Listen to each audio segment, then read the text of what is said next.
Boa noite. Vamos lá esperar aqui pelos meus companheiros. Hoje não tenho o André. Hoje o André está com a sua banda da Dust a fazer gravações. Portanto, aí está. Boa sorte da Dust, boas gravações.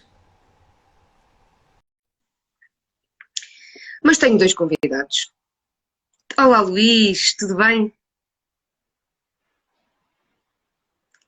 Ora, o meu primeiro convidado está a entrar na sala.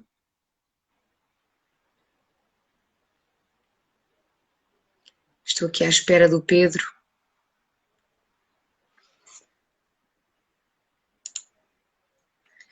Estou aqui à espera do Pedro, que tem de aceitar, Pedro, tens de aceitar o convite. Aí está! Aí está! Ora, bem-vindo! Olá, olá, obrigado. Está tudo bem? Estou aqui à espera do. Ora, aqui está o Bruno, deixa-me lá mandar-lhe aqui o pedido. E ficamos aqui com o ramalhete completo.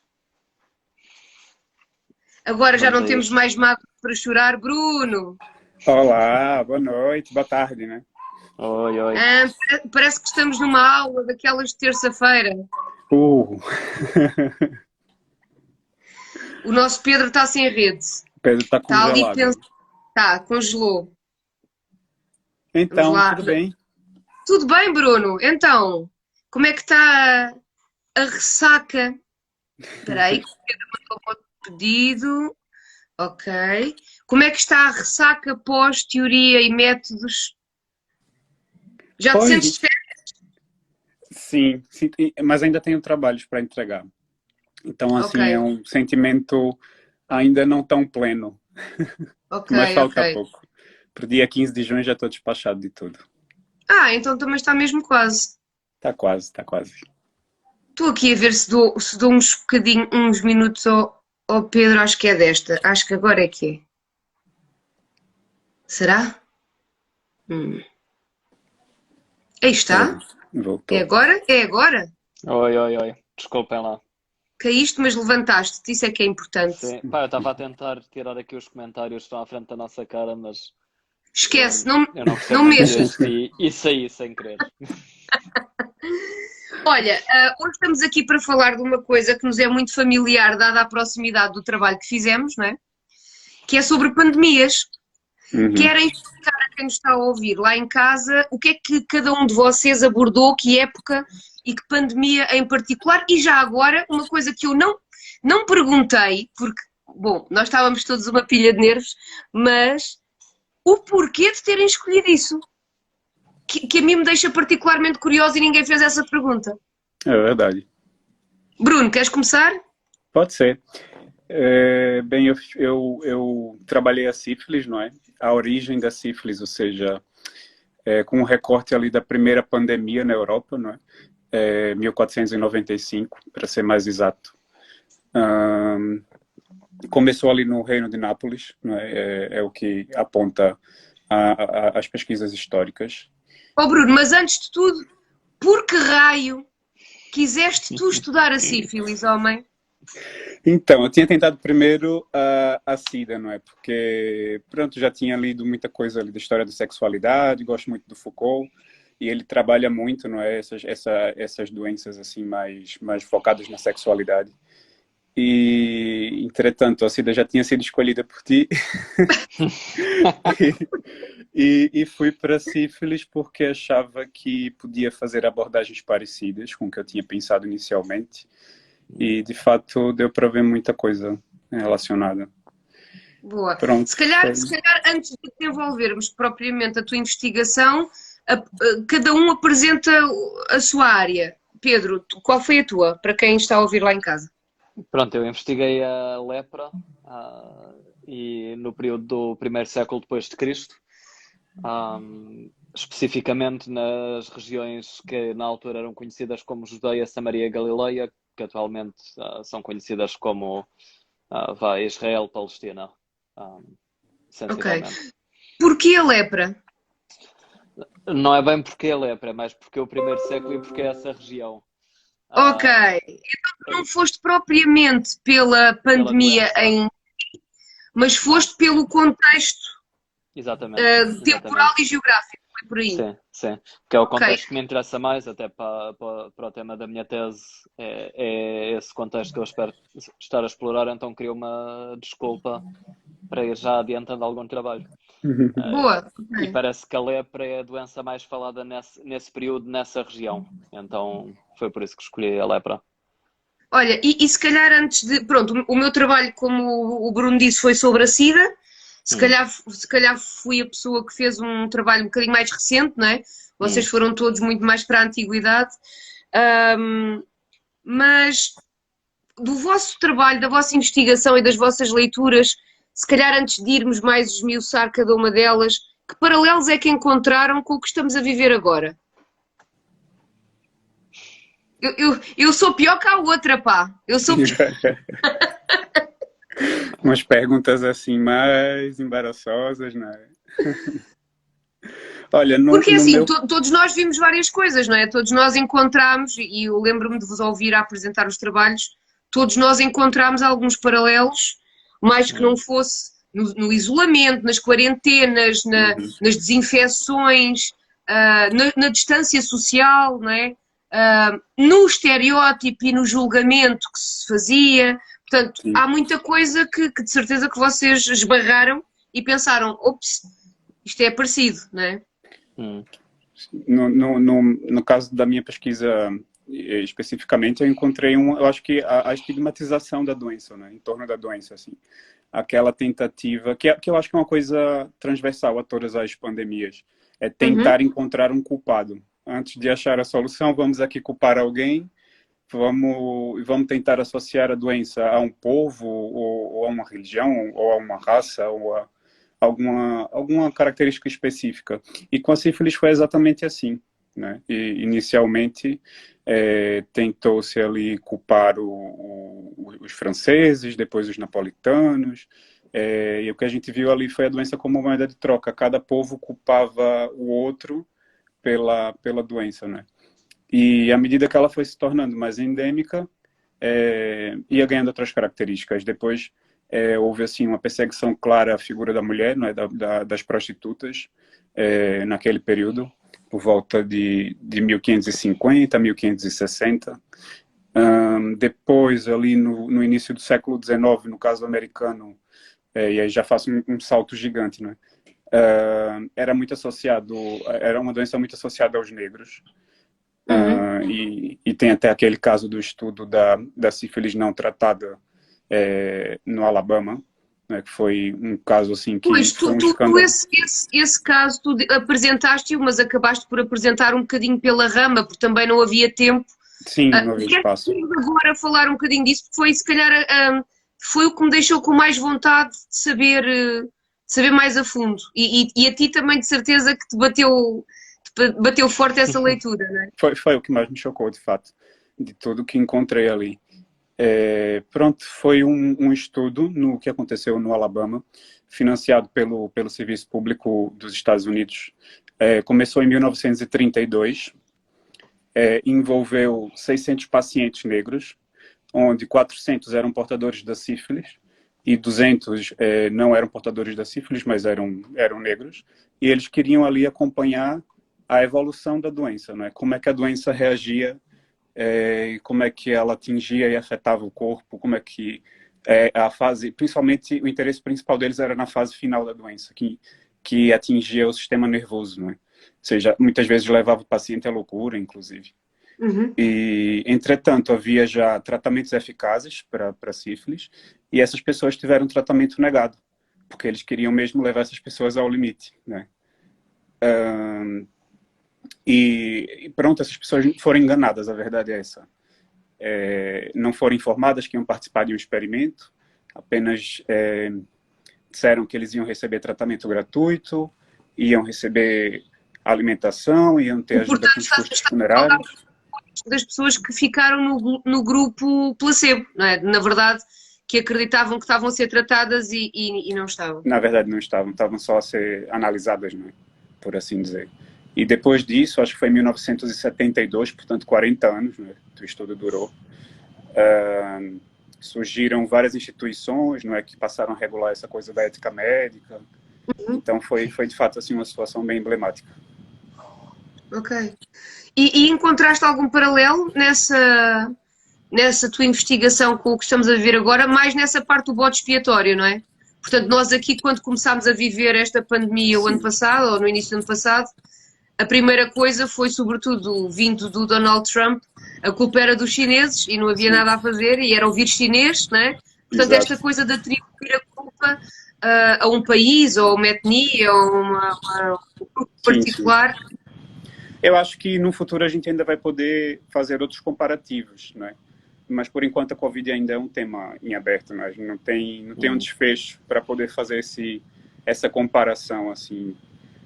Talvez, não sei, daqui a 10 anos a gente consiga fazer essa análise assim mais profunda, né? Acho que por enquanto o que a gente vê é que da Covid há ainda privilégios, não é? Alguns países principalmente estão tendo acesso à vacina mais rápido.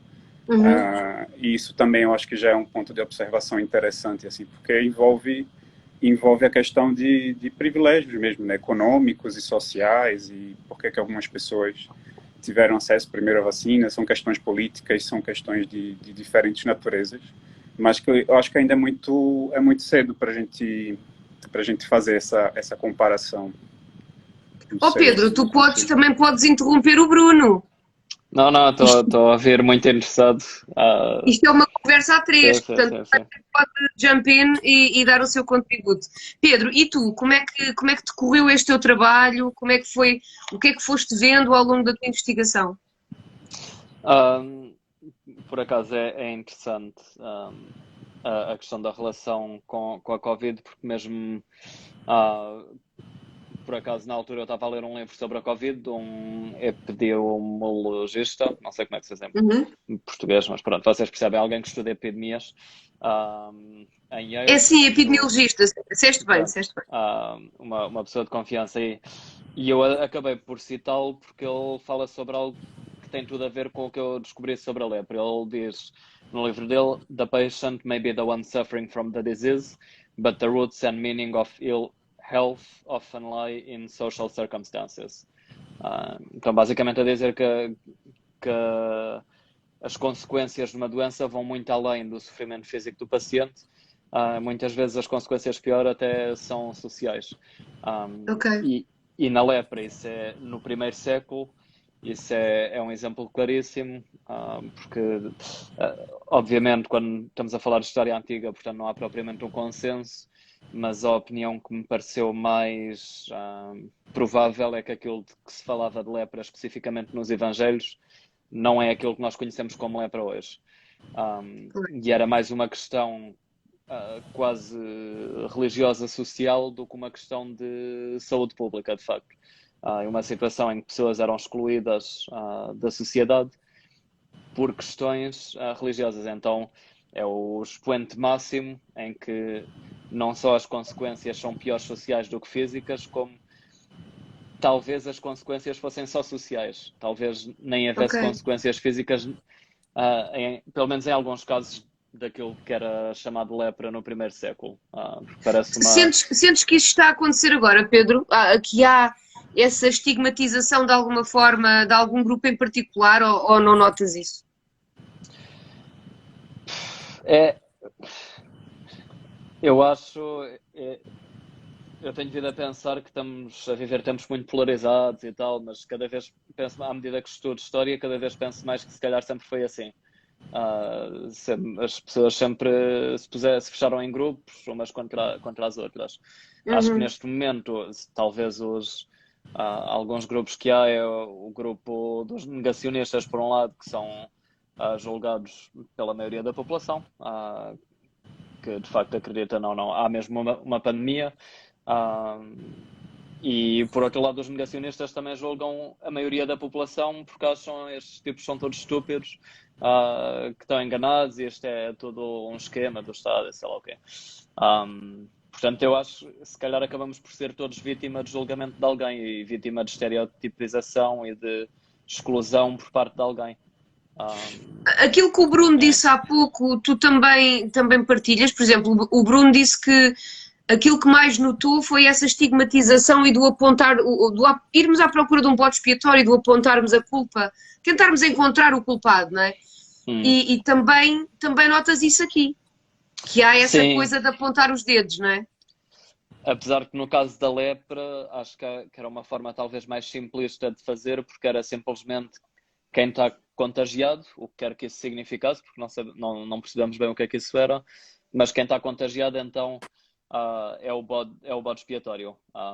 Nem havia questão de ser culpa de um certo grupo, podia ser qualquer pessoa, judeu, samaritano, galileu, uma pessoa de qualquer uma destas regiões podia ter lepra e automaticamente ia ser, à partida parece que era visto como o bode expiatório, o pecador, o ímpio. Interessou-te este período em particular por causa da tua tese, mas também te interessa a lepra noutros contextos, noutros períodos históricos? Sim, a lepra como doença que conhecemos acho que também é muito interessante.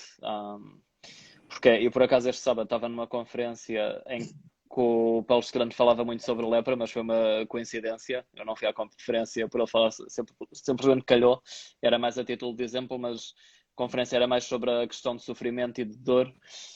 E ele usava a questão da lepra para mostrar que o sofrimento e a dor não é algo necessariamente mau.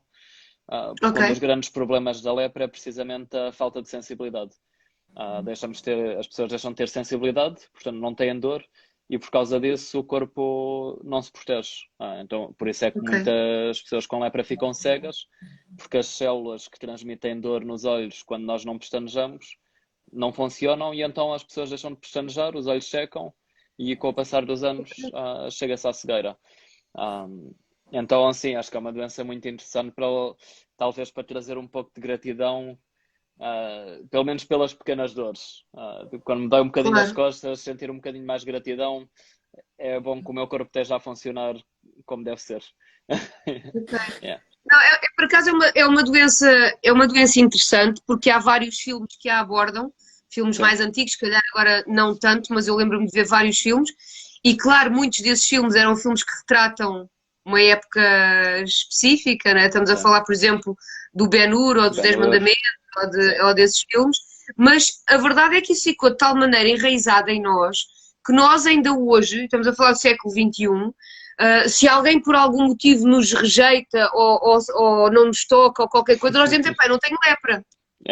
Não é? Portanto, aquela coisa de porque é que me estás a rejeitar? Eu não te vou contagiar com nada. Mas a expressão que usamos ainda é da lepra. Doença como metáfora, né? Que é aquela... É fantástico, não é? Porque isto ficou, e agora pronto, vou dar o pezinho no meu Jung, mas isto ficou quase enraizado no inconsciente coletivo, não é?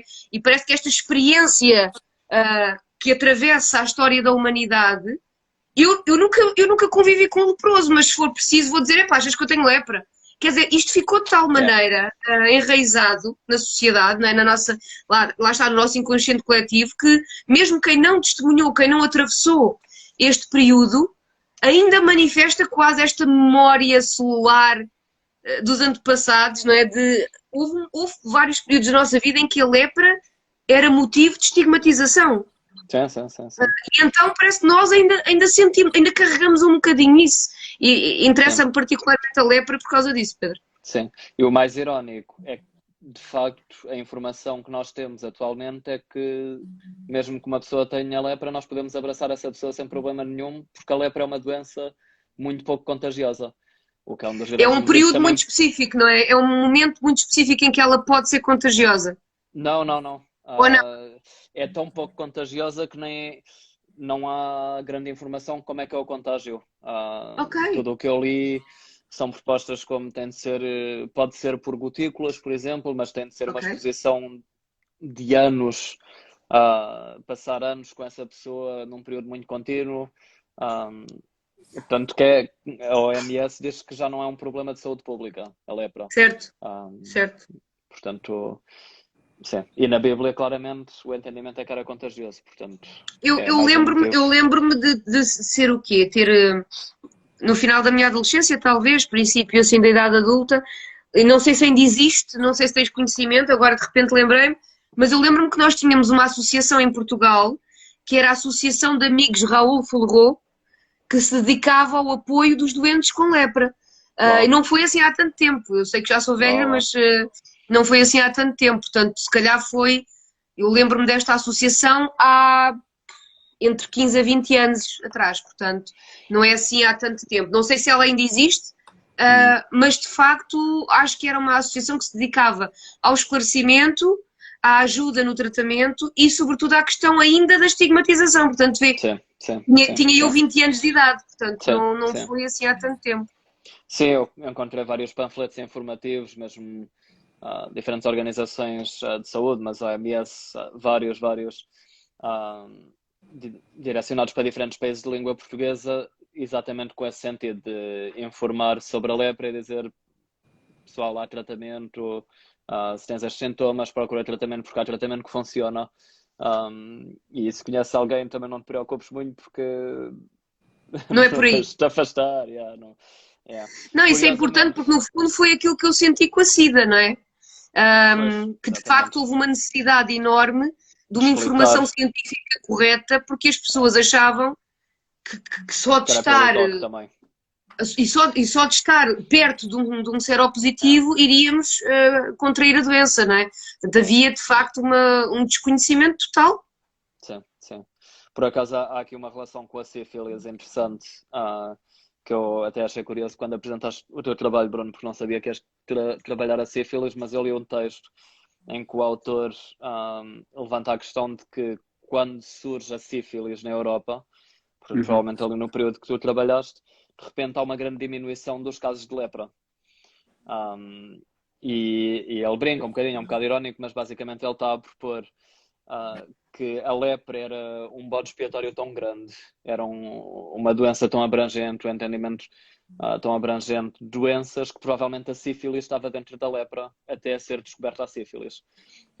Portanto, a lepra era tudo o que era mau, tudo o que corria mal, eu não sabia bem o que é que era, olha, é a lepra, provavelmente.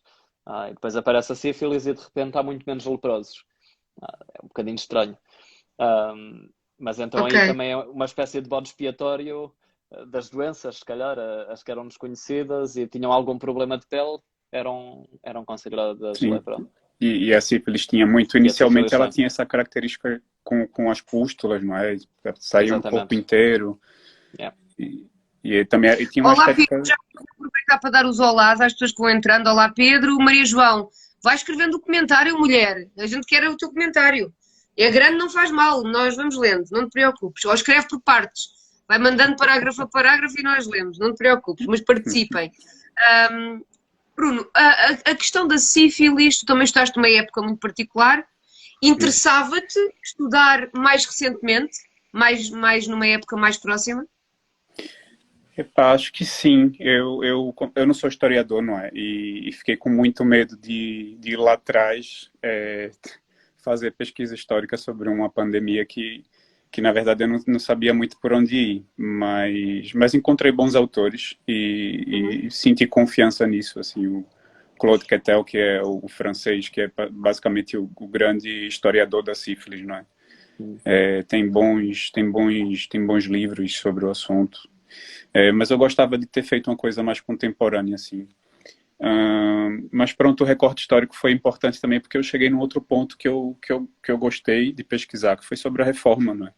E aí eu tento fazer uma associação da sífilis com a reforma protestante, com base no trabalho de um sociólogo polonês, que é o Stanislaw Andrzejewski, exatamente.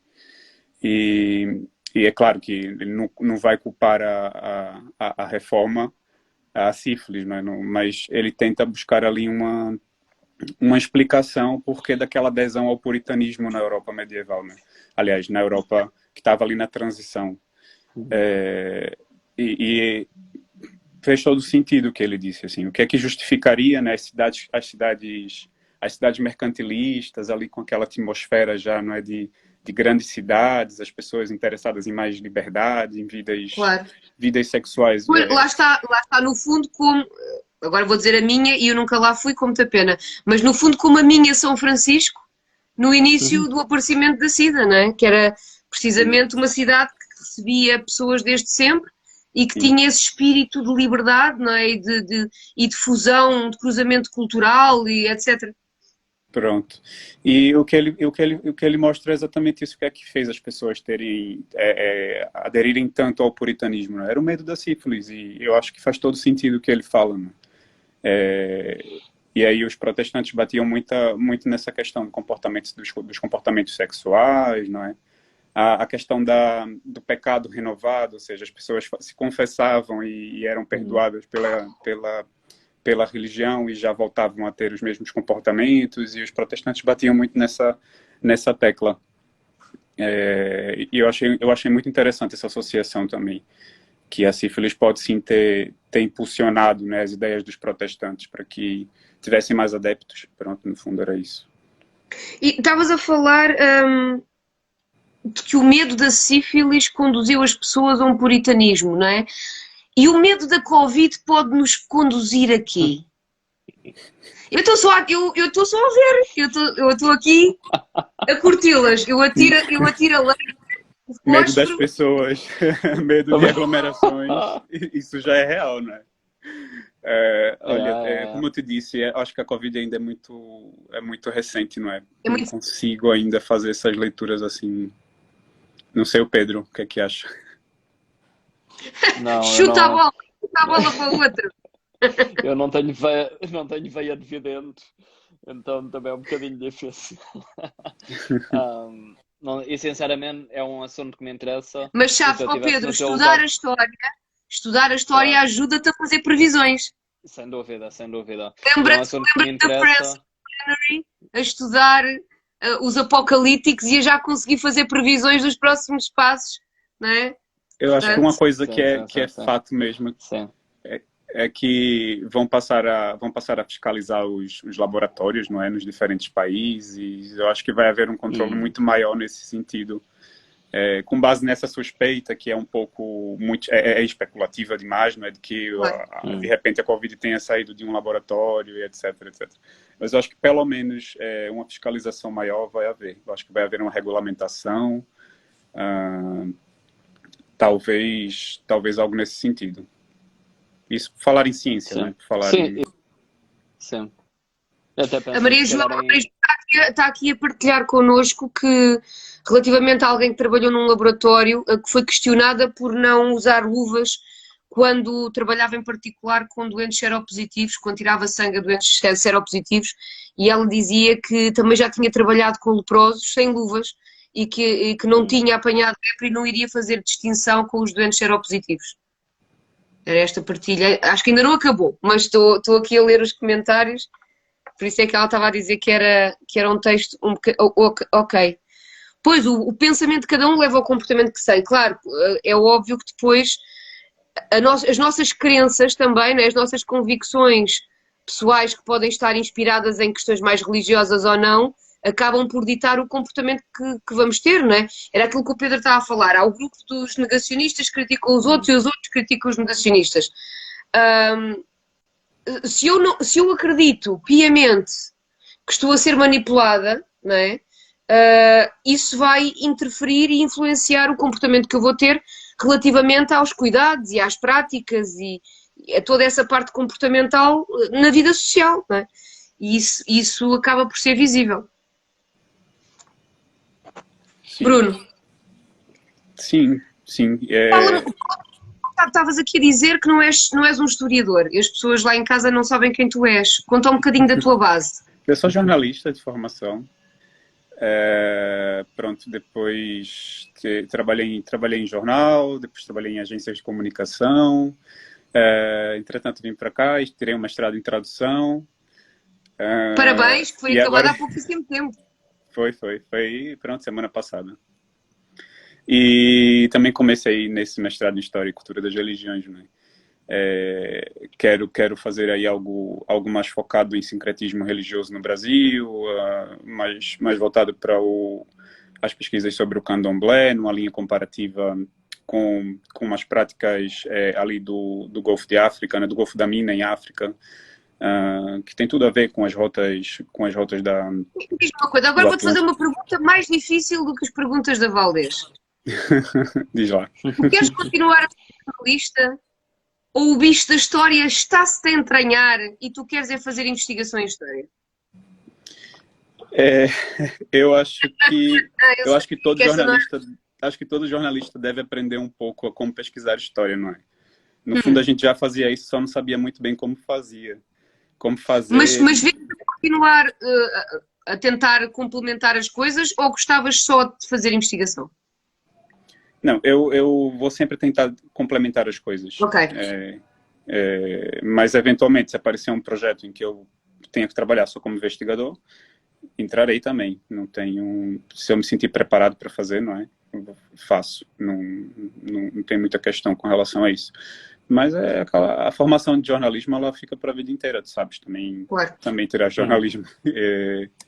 E é uma coisa que fica para a vida inteira, a gente não tem como escapar muito disso. E a verdade é que ajuda imenso, e mesmo a escrever os trabalhos.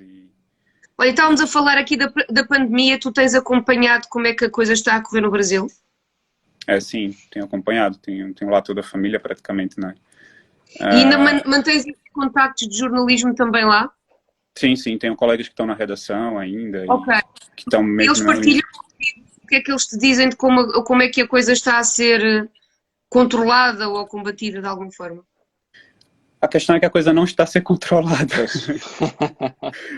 É o grande problema, né? Eu estou rindo aqui para não chorar, a verdade é essa. A coisa não tem sido muito controlada, né? A onda de negacionismo é muito forte ainda. Os números voltaram a crescer nesses últimos dias.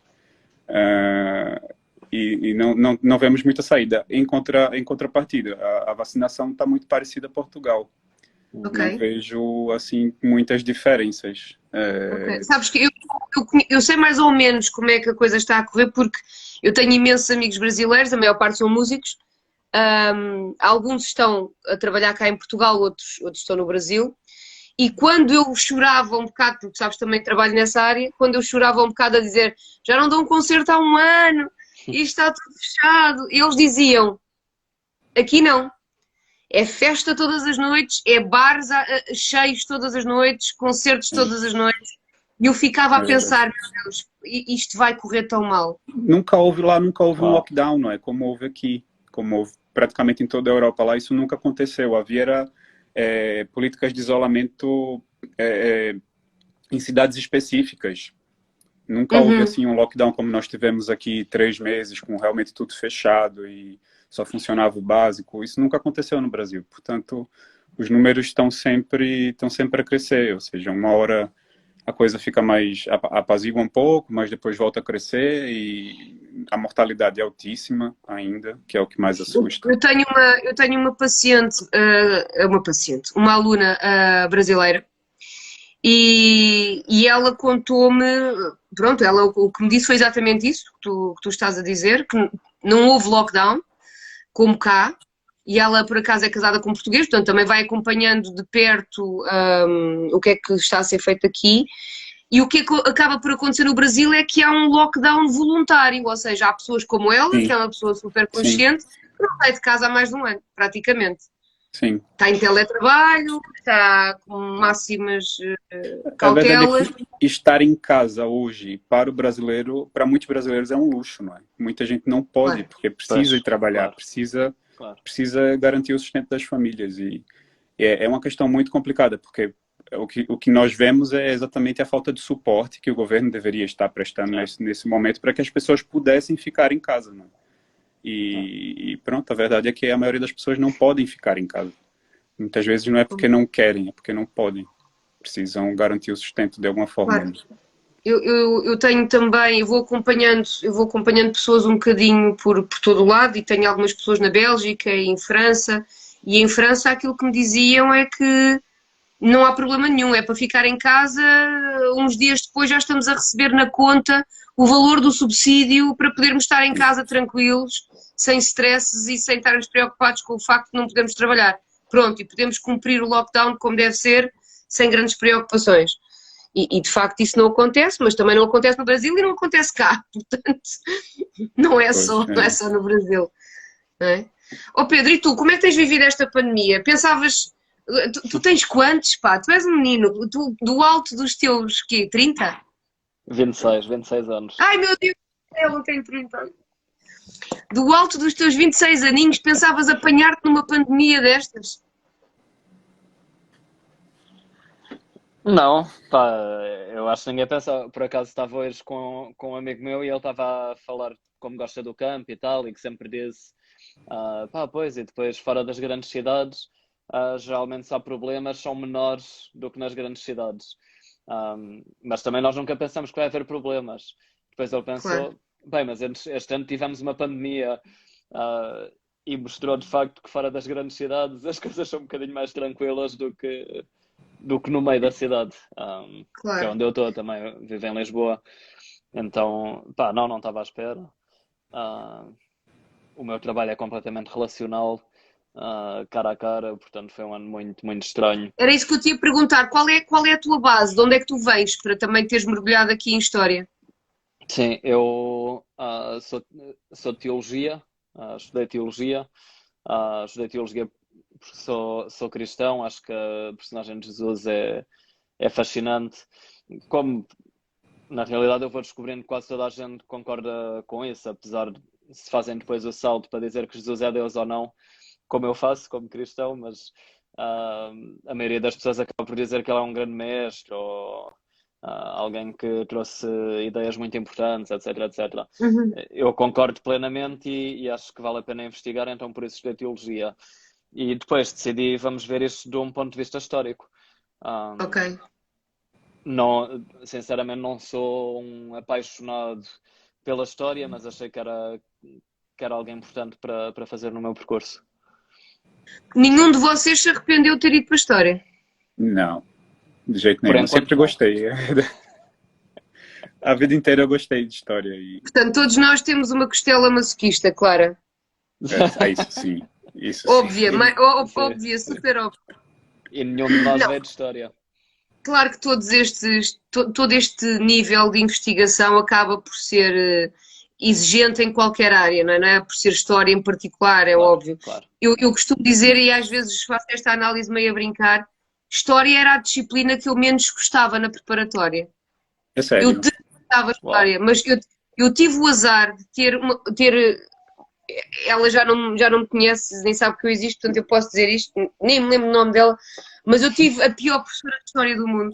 Do Ai, mundo. sim, isso pode ser muito traumatizante para uma Aquelas pessoas pessoa. que eu sinto que foram dar aulas de história porque tinham de fazer alguma coisa e lavar sanitário para elas não era prestigiante, então foram dar aulas de história, mas que claramente não tinham a menor das vocações. E eu lembro-me agora uma coisa se calhar super óbvia que toda a gente conhece e toda a gente já visitou. Eu, em miúda, para aí com 11 anos ou 12 no máximo, fui visitar o Cromlech dos Almendres, portanto, junto a Évora, aquela formação neolítica que tem um MIR e depois tem o Cromlech mais à frente, e cheguei entusiasmadíssima à escola a dizer à minha professora que tinha ido, porque era uma parte histórica que me interessava, a parte neolítica e a simbologia daqueles rituais e porque é que tinha sido construída, etc., do alto dos meus 11 ou 12 anos, e ela disse-me, não sei de que é que você está a falar, não há Cromlechs. E eu vim para casa, e lembro, e os meus pais estiverem a ver isto, os meus pais nunca mais se esqueceram até hoje, vim para casa e disse ao meu pai, ó pai, a minha professora diz que não há cromlechs. E o meu pai passou-se, pegou nas enciclopédias todas, nas 500 enciclopédias de história, fotocópias, páginas assinaladas, não sei o quê, tipo, leva isto para a tua professora. E de facto eu tive de fazer esse papel de chegar lá e dizer, faz favor, não. E ela depois pediu-me desculpa e disse: Olha, não fazia a menor ideia. E eu aí percebi que ela não fazia a menor ideia de muita coisa. Uh, e portanto cresci com esta coisa de pá, a história é uma seca, a gaja não sabe nada, só damos é estado novo e descobrimentos. E de facto isto vai matando um bocadinho a nossa visão da história, não é? O que é que vocês É. acham? Vocês tiveram mais sorte do que eu, mas, mas o que é que vocês acham do programa de história atual? Epá, eu não adorei as aulas de história também. E sinceramente não me recordo muito bem do que é que aprendi. Eu lembro-me que tive um professor substituto durante pá, aí 2 meses que era incrível. Um, eu não me lembro o que é que ele ensinou, mas eu lembro-me que estava nas aulas dele e estava pá, vidrado com o que ele estava a dizer, pá, tinha mesmo uma grande paixão. Mas de facto, de resto, o professor de história não tive assim. experiências muito interessantes. No entanto, no secundário eu estudei música e tive uma professora de História da Música muito interessante que nos Ok. incentivava muito a pesquisar, basicamente. As aulas eram muito, não é autodidatas porque tínhamos uma professora, mas pronto, éramos incentivados a pesquisar por nós próprios e acho que isso talvez tenha criado um gostinho do estudo da História de ter o que nós temos agora, de pá, ir Ok. fontes primárias, pesquisar em livros diferentes, ver opiniões diferentes sobre o que aconteceu e ter de Uau. reconstruir alguma coisa a partir daí. E Isso já talvez é muito isso. bom. Sim, sim, sim. Foi muito interessante. Nunca tinha pensado nisto, só agora com o que estavas a dizer é que, portanto, obrigado.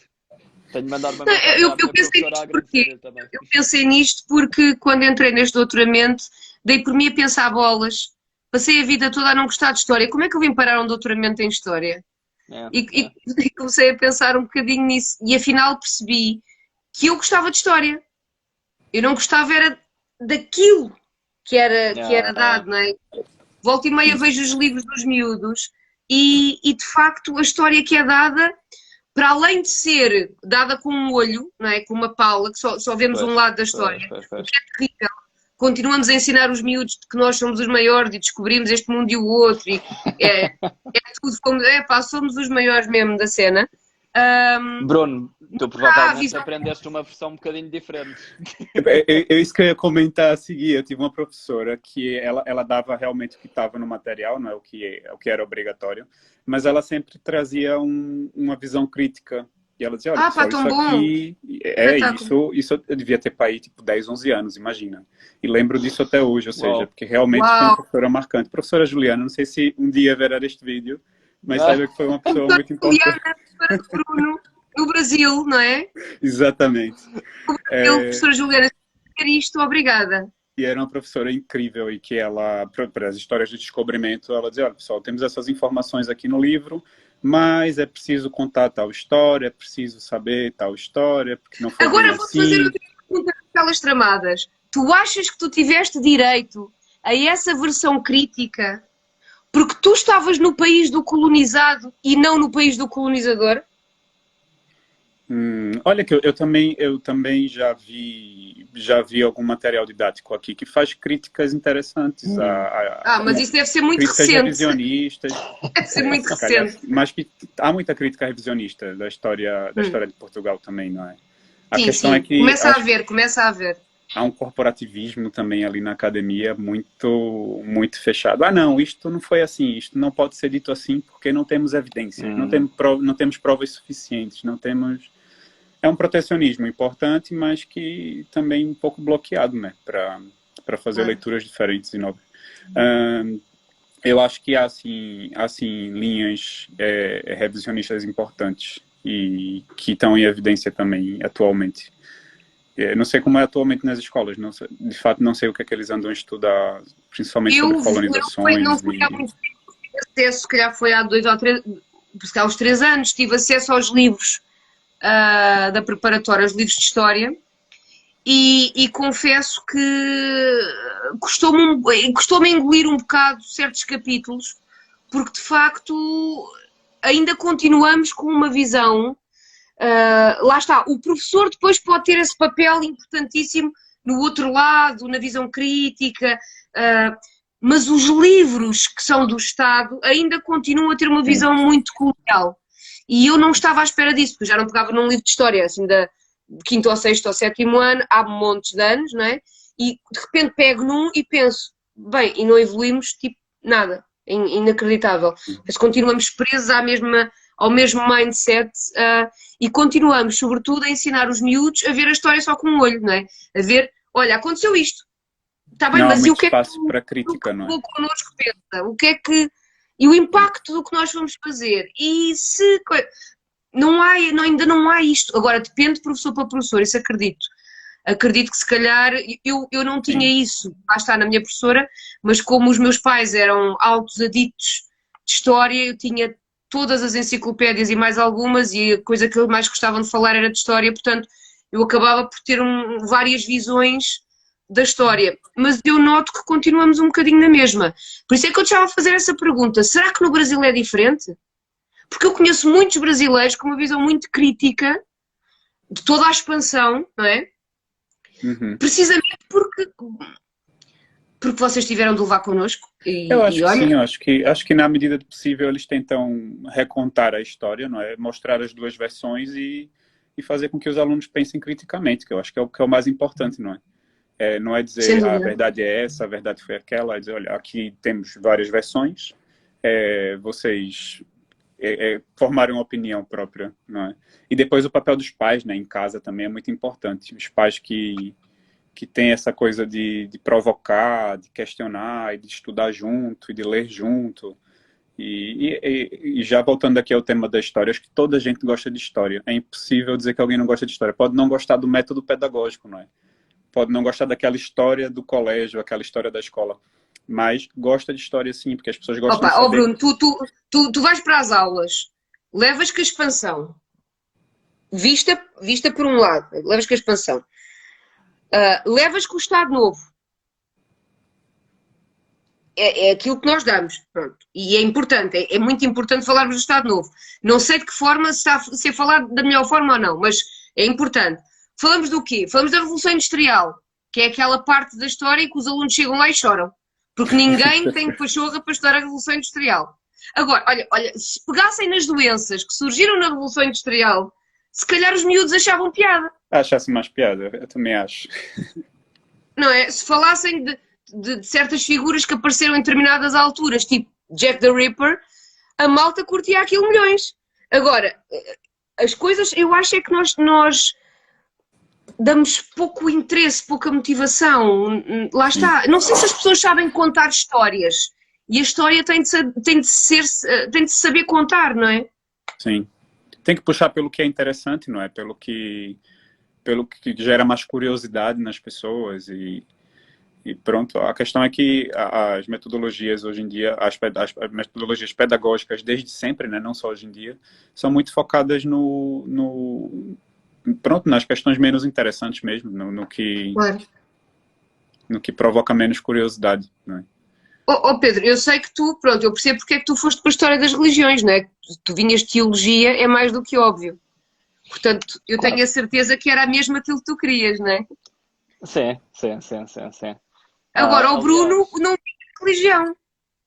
Diz? Não ouvi. Tu não tens religião. Tu não tens. Não, Onde é não que está tenho. a tua vida? Não tenho uma religião, não tenho uma religião oficial, mas também não sou ateu. Eu passeio ali por um misticismo muito próprio, digamos assim. Ok. Tens o teu panteão pessoal. Exato, exato. Sou fruto Ok. de um sincretismo assim É super. muito. Eu acho giríssimo, vocês dois em particular, porque para além de serem pessoas excelentes e serem colegas ótimos também, mas o Pedro vem de uma convicção cristã muito forte, não é? Toda a tua vida foi muito influenciada pela religião, não é? Desde sempre. sim, sim, sim, sim, sim. E o Bruno quer estudar a Umbanda, quer dizer, Candomblé. não é, desculpa. Olha, é isso. Eu vou já fazer essa pergunta. Explica-me a diferença entre as duas. Epá, vamos lá. É uma pergunta, é uma pergunta de meio bilhão, é complexa.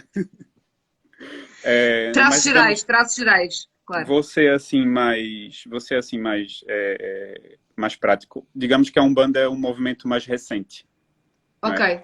E ela, em termos geográficos, ela tem muito mais a ver com o que é o sul do Brasil, o sudeste do Brasil, do que com o nordeste, que foi por onde a religião entrou, não é? ok. Portanto, estamos a falar aqui das rotas do Atlântico, do tráfico de escravos que vinham de África, que entraram inicialmente pelo Nordeste brasileiro, né, por conta da questão do açúcar, Uhum. que era o forte da economia na altura da chegada do europeu ao Brasil. E é uma coisa mais... O candomblé é uma coisa mais desse período, né? Mas eles tocam-se? Sim, Há pontos? há Ok, influências diretas. A influência direta, ok, assim, a Umbanda tem uma base muito parecida ao Candomblé. ok. Não posso, assim, tentar marcar outras características, porque posso cometer erros também. Há diferentes visões sobre esse assunto também, sabe? Ok. Há vários pontos de vista. sobre essa Portanto, mesma eu temática. ter metido água e ter dito Umbanda em vez de Candomblé, estou perdoada porque se calhar até a malta que pratica confunde, volta e meia. Os praticantes não, mas a maioria das pessoas, sim, Ok, as pessoas que não conhecem mesmo as religiões, tendem a confundir. É normal, inclusive, ok, sofrem os mesmos estigmas. Eu diria que é uma coisa que une as duas. ok, Sofrem os mesmos estigmas. Mas pronto, para ser mais prático, digamos, o candomblé é uma coisa do século XVIII no Brasil, consolidada mais ali por volta do século XVIII, e a Umbanda é mesmo uma coisa do século XX, é mais ali. E também tem ligações muito diretas assim com os grupos espíritas e kardecistas, por assim dizer. uhum, Também só para definir assim uma outra característica da ok. Umbanda. E o Pedro tem estado sempre ligado à Igreja Batista, não é? Se não estou em erro. Sim, até recentemente, mas continuo a frequentar uma igreja de tradição protestante. Ok. Ah, sim, sim. Mas E tem havido uma expansão bastante significativa, não tem? Ao nível do protestantismo em- cá. Eu tenho notado algum movimento mais forte, mais presente, talvez.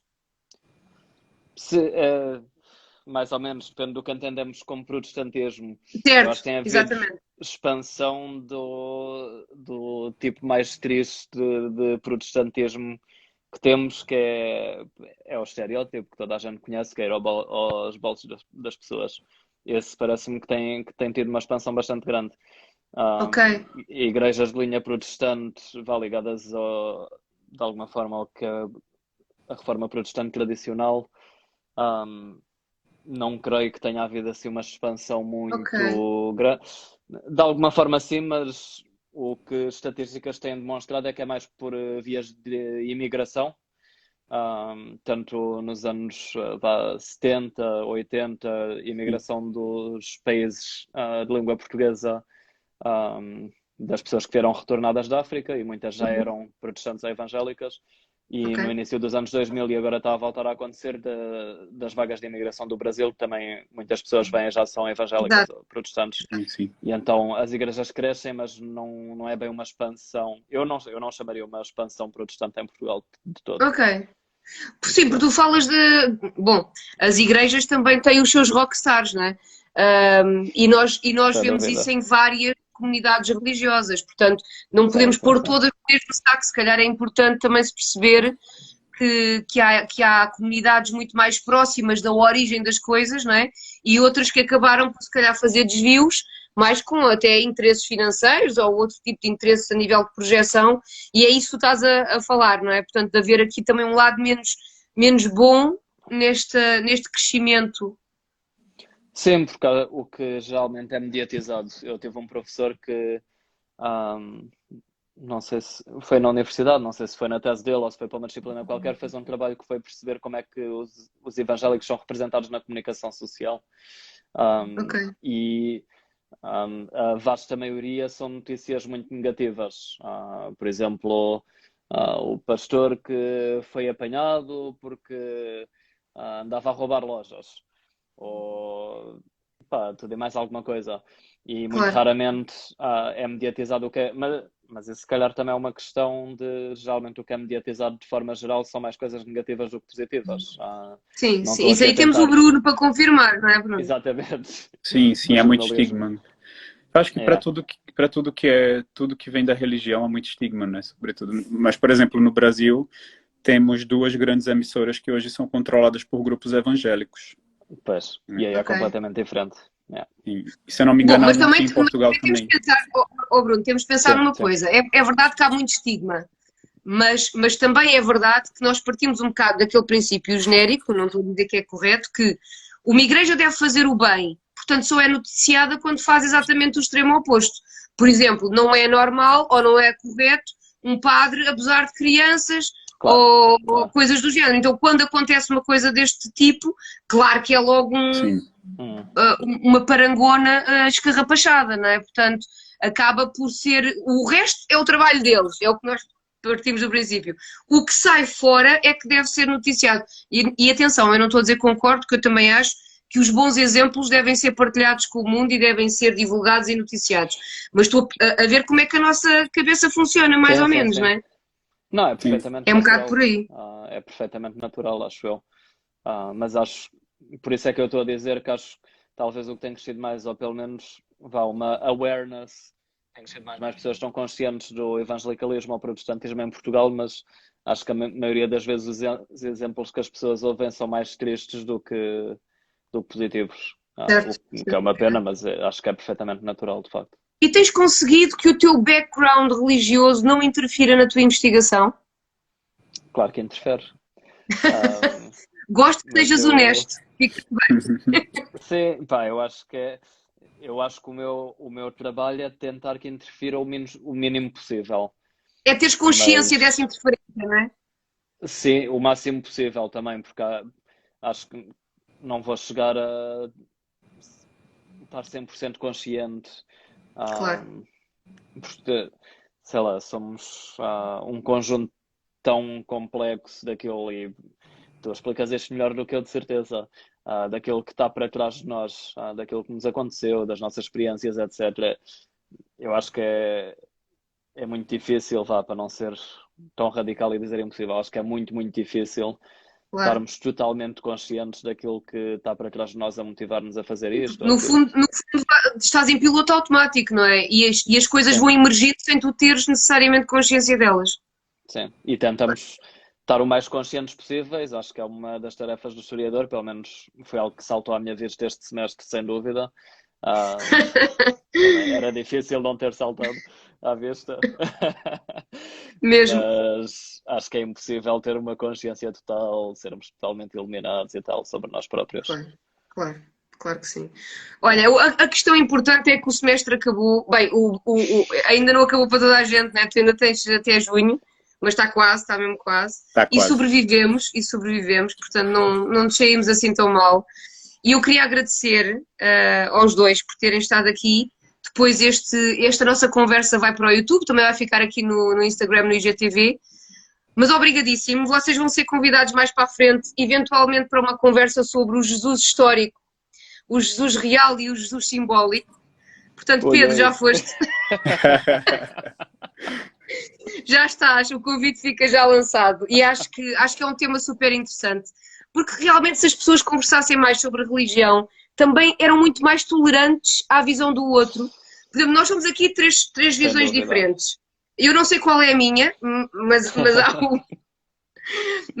mas temos o Bruno com uma visão espiritual aqui um bocado transversal a uma série de culturas e de inputs, não é? Temos o Pedro, que é cristão, batista, ou pelo menos que foi grande parte, mas é cristão, essencialmente, é isso que tu és. Mas, quer dizer, temos formas, e estamos aqui na boa a conversar, os três, e tenho a certeza que poderia estar aqui malta de outra religião qualquer e era bem-vinda.